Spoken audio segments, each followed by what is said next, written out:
মালয়েশিয়াতে একটা এলাকা আছে ক্যামেরুন হাইল্যান্ড, ওরা পাহাড়ের মধ্যে চাষাবাদ করে গোটা মালয়েশিয়ার খাদ্যদ্রব্যের অভাবকে মুক্ত করে দিয়েছে। পাহাড়ের মধ্যে ওখানে ফুলের বাগান, ক্যামেরুন হাইল্যান্ড প্রায় ৬,০০০ ফিট উঁচু, প্রচন্ড ঠান্ডা। এই ঠান্ডা পাহাড়ি হিল ট্রাক্স এরিয়াতে মালয়েশিয়ার এই ক্যামেরুন হাইল্যান্ডে ওখানে আছে ফুলের বাগান, আছে ফলের বাগান, আছে চায়ের বাগান, ওখানে মধুর চাষ হয়, ওখানে শাকসবজি চাষ হয়, ওখানে অনেক কিছু চাষাবাদ হয়। ওই ফলমূল শাকসবজি দিয়ে গোটা মালয়েশিয়ার 14টা স্টেটে যত শাক সবজি ফলমূল লাগবে ওরা আঞ্জাম দেয়। আর আমরা আমাদের সমতল ভূমিতে চাষ করতে চাই না, আমরা চাষাবাদকে খুব লজ্জা মনে করি। এটা ভুল আইডিয়া। আমাদের যে এলাকা যেই জিনিসের জন্য বিখ্যাত ওইটাকে আমাদের ব্র্যান্ডিং করতে হবে। লক্ষ্মীপুর কিসের জন্য বিখ্যাত? নারিকেল সুপারি। নারিকেল সুপারি যে পৃথিবীর কত মানুষ, ইন্দোনেশিয়ান লোকেরা মুড়ির মতো খায় নারিকেল আর সুপারি। তো এইটারে আমাদের ব্র্যান্ডিং করতে হবে। যেই দেশে যেটা আছে, যে এলাকা যেই পণ্যের জন্য বিখ্যাত ওইটা আমাদের ব্র্যান্ডিং করতে হবে। আমাদের আদমজির জুট মিল বন্ধ না, ভাওয়ানি জুট মিল বন্ধ।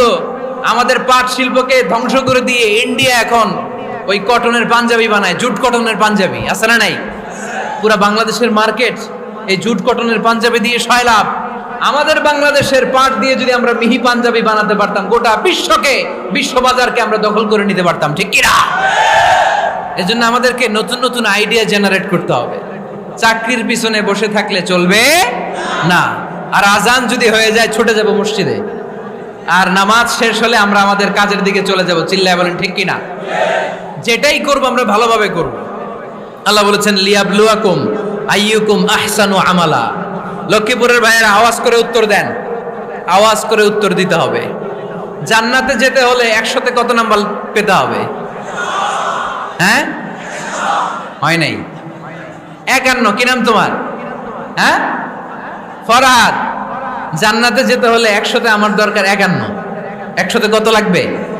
ফাআম্মা মান সাকুলাত মাওয়াজিনুহু ফাহুয়া ফি আইশাতির রাদিয়া। সেদিন মিজানের পাল্লা যার ভারী হয়ে যাবে সে আনন্দ উৎসবে থাকবে। তো মিজানের পাল্লা ভারী হওয়ার জন্য 100তে আমার কত পাওয়া লাগবে? কত পাওয়া লাগবে? 51 পেলেই হয়ে যাবে। এজন্য আল্লাহ বলছেন লিয়াবলুয়াকুম আইয়ুকুম আহসানু আমালা। যেটাই করবে ভালোভাবে করবে। আল্লাহ এটা পরীক্ষা করতে চান যে আমরা ভালোভাবে কে কতটুকু আমল করেছি। যারা আরবি বোঝেন আলেম ওলামা আপনারা জানেন, এখানে আল্লাহ বলেননি লিয়াবলুয়াকুম আইয়ুকুম আকসারু আমালা। আল্লাহ এটা দেখতে চান যে তোমাদের মধ্যে থেকে কে বেশি আমল করে। এটা বলছে আল্লাহ? বলে নাই। আল্লাহ বলেছে লিয়াবলুয়াকুম আইয়ুকুম আহসানু আমালা, যে ভালো করে করে। এজন্য আমরা যাই করি না কেন কি করে করব? আওয়াজ করে বলতে হবে। কেমন করে করব? যে কোনো কাজ করো না ভাই, যে কোনো কাজ করো তা যেন হয় সবার চেয়ে সবচেয়ে সুন্দর। চিৎকার করে বলেন ঠিক কিনা? আমরা যেটাই করি না কেন এটা ভালো করে করার দরকার আছে না নাই? এজন্য কাজে আর শ্রমে কোনো লজ্জা নাই। লজ্জা হচ্ছে অলসতায়। লজ্জা কিসে? অলসতায়। বিষ্ণু ঈসা ইসলামের কাছে এক সাহাবী এসে বলল, ইয়া রাসূলুল্লাহ আ'তিনি শাইআন, আপনি আমাকে কিছু দান করেন, আমার কিছুই নাই। বিষ্ণু বললেন তোমার কিছু নাই?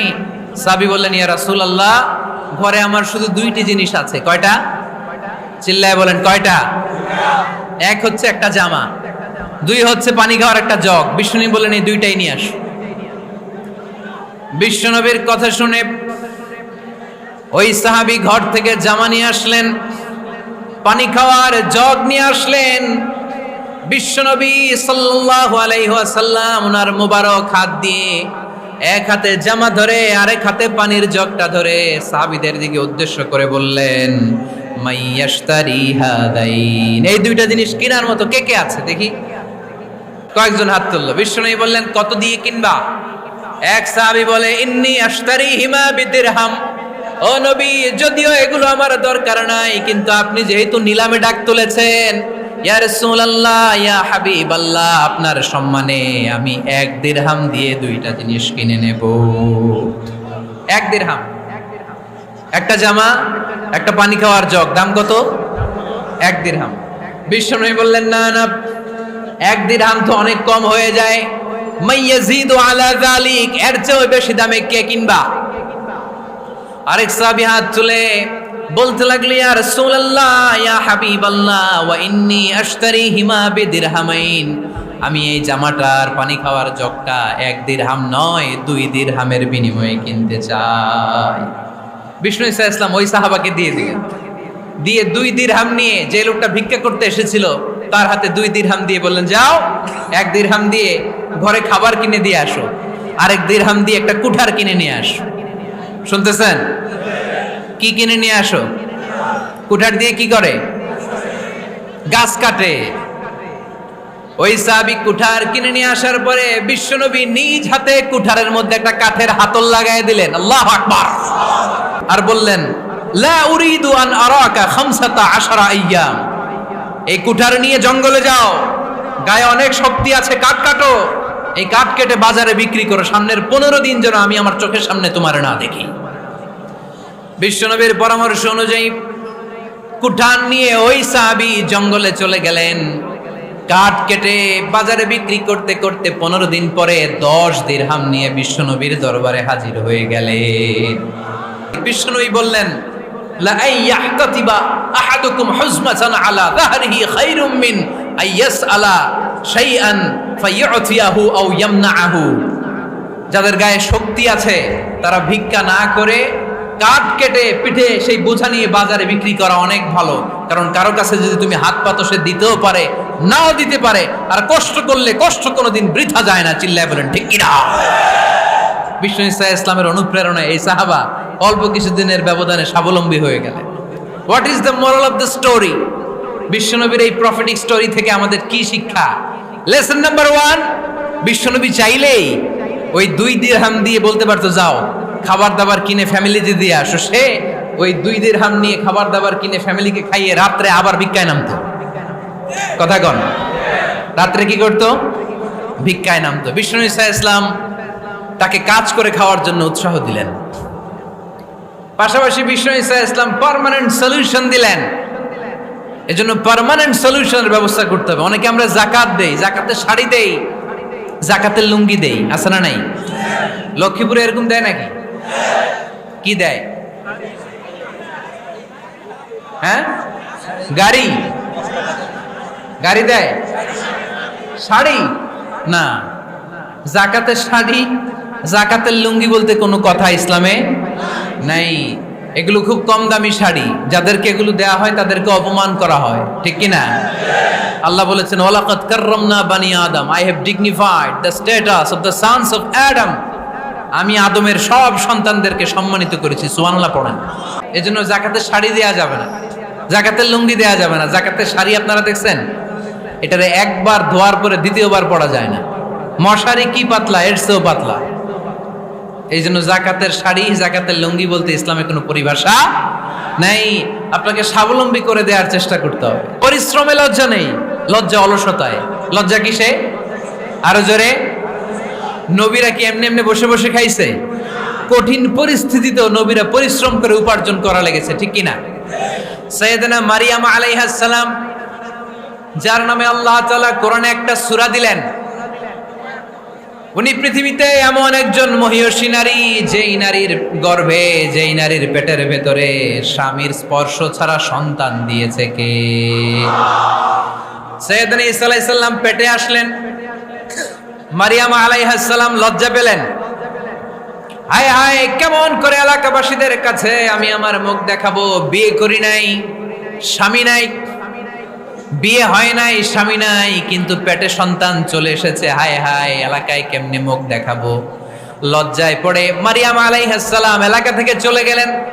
কি অবাক করে কাণ্ড! বাচ্চা ভূমিষ্ঠ হওয়ার জন্য, বড় হওয়ার জন্য 6 মাস 7 মাস লাগে নাই, পেটে বাচ্চা আসার সাথে সাথে বাচ্চাটারে বড় করে দিয়েছে কে?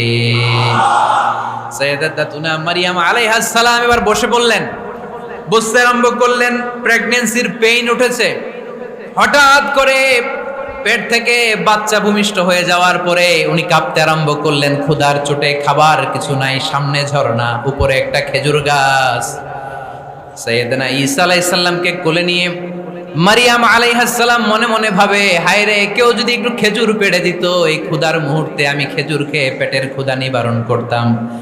রব্বুল আলামিন মারিয়ামকে উদ্দেশ্য করে আয়াত নাজিল করে দিলেন, ওয়া হুজ্জি ইলাইকি বিজিযিন নাখলাতি তুসাকিত আলাইকি রতবান জানিয়া। কোরআন সাক্ষী, হুজ্জি ইলাইকি বিজিযিন নাখলা এর মানে হচ্ছে মারিয়াম কেউ পেড়ে দিবে না, একটু কষ্ট করে হাতটা উঁচু করে খেজুরের ডালা ধরে ঝাঁকুনি মারো, টসটসে কাঁচা পাকা খেজুর নিচের দিকে পড়বে, তারপর তুমি তুলে খাবে। সুবহানাল্লাহ পড়েন। আল্লাহ চাইলে অটোমেটিক্যালি কারামাত হিসেবে খেজুরগুলো নিচে ফেলতে পারতেন না? কথা কন, খেজুরগুলো অটোমেটিক্যালি নিচের দিকে পড়ছে? পড়ে নাই। আল্লাহ শিক্ষা দিয়েছে, যেই পরিস্থিতিতে থাকো না কেন তোমাকে শ্রম ব্যয় করে কষ্ট করে তোমার উপার্জন করতে হবে, রিজিকের বন্দোবস্ত করতে হবে। চিল্লায় বলেন ঠিক কিনা? ইসলাম আমাদেরকে এটাই শিখিয়েছে, কাজে লজ্জা নাই।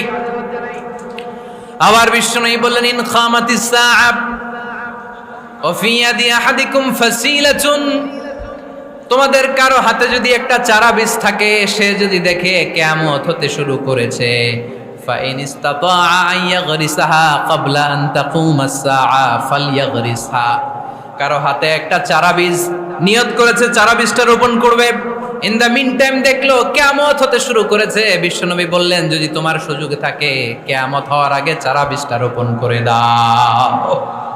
কথা বুঝতে পেরেছেন? আপনার হাতে একটা চারা বীজ, আপনি প্ল্যান করেছেন এই চারা বীজটা রোপণ করবেন, ইন দ্য মিন টাইম দেখলেন কি হওয়া শুরু হয়েছে, ইযা জুলজিলাতিল আরদু জিলজালাহা, দ্য বিগেস্ট আর্থকোয়েক, ভূমিকম্প শুরু হয়েছে, কিয়ামত হয়ে যাবে। বিশ্বনবী বললেন কিয়ামত হইতেছে ওদিকে, আর তোমার হাতে যদি চারা বীজ থাকে দেরি করো না, কিয়ামত তোমার কাছ পর্যন্ত আসার আগে সুযোগ পেলে চারা বীজটা রোপণ করে দাও।